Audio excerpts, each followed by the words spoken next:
3h15, 3h30 au moins. Personne ne l'a jamais mis en scène. Tout ce que vous allez entendre ce soir n'a jamais été joué.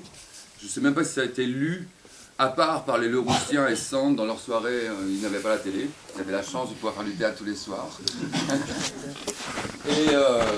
Et c'est une pièce qui est très importante et qui résonne encore très fort actuellement, puisqu'il y avait à l'époque un monsieur qui s'appelait Renan, qui était soi-disant un universitaire très célèbre, qui s'intéressait aux religions, mais qui avait une vision très ethniste, voire très raciale, et qui a théorisé la race sémite. Et quand Pierre Leroux a été au courant des écrits de Renan, on va dire il s'est dressé comme un seul homme pour faire résonner tout un autre rapport aux religions, qui, d'après ses livres comme De l'humanité ou de l'égalité, sont empreints d'un profond humanisme qui cherche à retrouver ce que dans toute religion on trouve de l'égalité. Et ce job est donc une réécriture du livre de la Bible, mais complètement socialisante.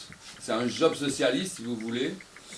Et pour ceux qui connaissent l'œuvre de Pasolini, Pasolini, dans les années 60, a tourné un film qui s'appelle L'Évangile selon saint Matthieu, et qui est la vie du Christ, un Christ anarchiste, socialiste.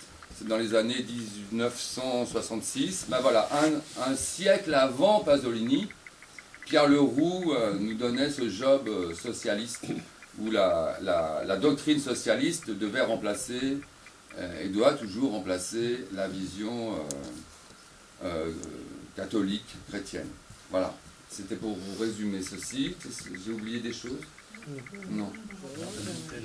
J'ai même fait de la rallonge. Bon, maintenant je vais me taire, et puis on va commencer par la définition de l'art, un texte de Pierre Leroux.